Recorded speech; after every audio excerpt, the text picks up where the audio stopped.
Muchas gracias, señor presidente, señorías, señor ministro. En los últimos tiempos se está desarrollando en el Estado español una técnica de extracción de hidrocarburos muy polémica que implica graves afecciones ambientales y para la salud. Me refiero a la fracturación hidráulica, más conocida como fracking, que está proliferando con la autorización de su Gobierno en un clima de oscurantismo y sin realizar las obligadas evaluaciones de impacto ambiental. Y todo ello a pesar de las llamadas a la precaución procedentes de instituciones europeas y de otros Estados y a pesar de que algunas comunidades autónomas ya se han pronunciado en contra de esta técnica. Por eso hoy le interpelo a usted, señor ministro. Empecemos por el principio. Las grandes corporaciones energéticas, ante el previsible agotamiento de los yacimientos convencionales de combustibles fósiles, fundamentalmente gas y petróleo, en lugar de impulsar un cambio de modelo basado en fuentes renovables y limpias, se están dedicando a buscar nuevos yacimientos de combustibles fósiles y nuevas formas tecnológicas para explotarlos. Intentan prolongar el pasado en vez de encarar el futuro.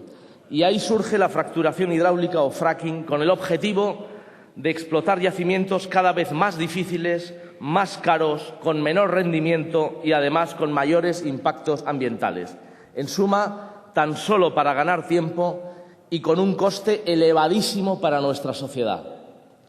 La fracturación hidráulica permite extraer gases y petróleos no convencionales que se encuentran en rocas subterráneas poco porosas y poco permeables. Fundamentalmente se trata de esquistos y pizarras, de ahí que se hable también de gas de esquisto o gas de pizarra. La técnica para liberar esos gases y llevarlos a la superficie consiste en fracturar la roca, primero verticalmente, a 2.000 o hasta 5.000 metros, y luego horizontalmente unos 3 o 4 kilómetros, mediante explosiones y, sobre todo, mediante la inyección de enormes volúmenes de agua con arena a alta presión, una presión de 100 millones de pascales, esto es, 1000 veces la presión atmosférica, y además con una gran cantidad de productos químicos disueltos en el agua, algunos altamente biotóxicos, aunque las empresas se niegan a informar de cuáles son esos productos. El enorme consumo de agua no es un problema menor en este caso. Es cierto que también se utiliza agua para obtener hidrocarburos convencionales, pero en el caso del fracking ese consumo se dispara. Estamos hablando de una inyección continua de unos 300 litros por segundo. De esta forma, el consumo total de un pozo de fracking puede oscilar entre los 7 y los 20 millones de litros de agua frente a los 75.000 a 300.000 litros de agua para un pozo convencional. Por lo tanto, el consumo de agua en el fracking casi se multiplica por 100, una auténtica barbaridad. Por otra parte, hay que tener en cuenta las consecuencias de las sustancias que se introducen en el agua para que las fracturas no se cierren una vez rota la roca. Se trata aproximadamente de 380.000 litros de compuestos químicos con diversos grados de toxicidad. Es cierto que la composición exacta de estos productos constituye un secreto industrial, pero los estudios que se han realizado en Estados Unidos, en zonas donde se desarrolla el fracking, han detectado niveles extremadamente altos de compuestos orgánicos volátiles, tóxicos y carcinógenos, como benceno, tolueno, xilenos, naftalenos y disulfuro de carbono, así como otros 35 compuestos químicos diferentes. De todo el volumen de agua con sustancias peligrosas que se inyectan en el subsuelo, solo se recupera entre el 50 y, en el mejor de los casos, el 70%. Tengamos en cuenta la cantidad de agua con sustancias que se queda contaminando el subsuelo, con el consiguiente riesgo de contaminar los acuíferos y con las peligrosas consecuencias que eso tiene para la vida.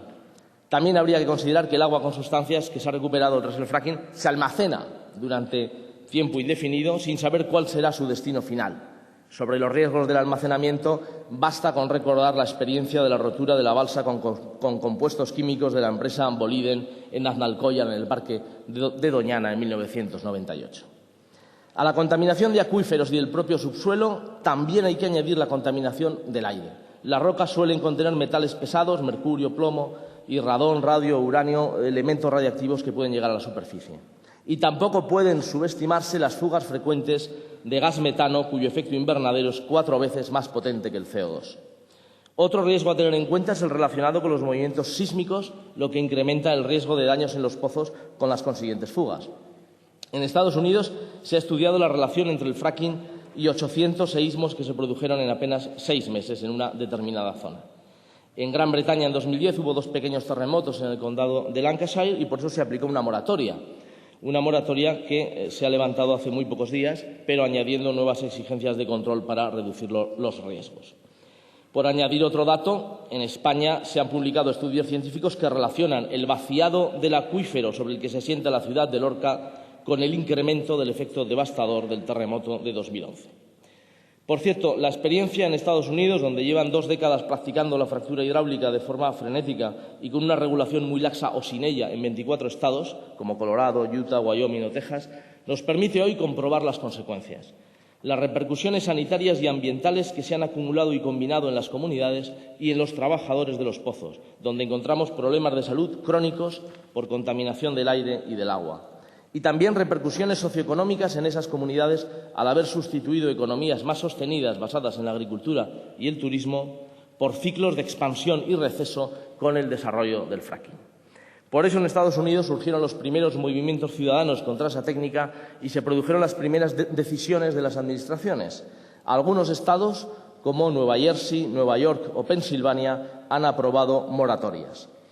A medida que el uso de esa técnica se ha extendido, el debate se ha hecho global y hoy vemos que se ha prohibido el fracking en Francia, Irlanda y Canadá, mientras que otros estados han establecido moratorias como Australia, Bulgaria o Sudáfrica, además del caso británico que ya he citado antes. ¿Y qué ocurre aquí?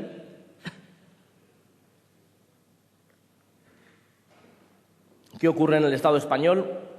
Pues que están proliferando las solicitudes de permiso de exploración de hidrocarburos no convencionales y podemos encontrar proyectos allá donde miremos repartidos por todo el territorio y generalmente en zonas de alto valor ambiental, lo que ha despertado la inquietud de los vecinos de las poblaciones afectadas y las denuncias de los movimientos ecologistas y de defensa del territorio.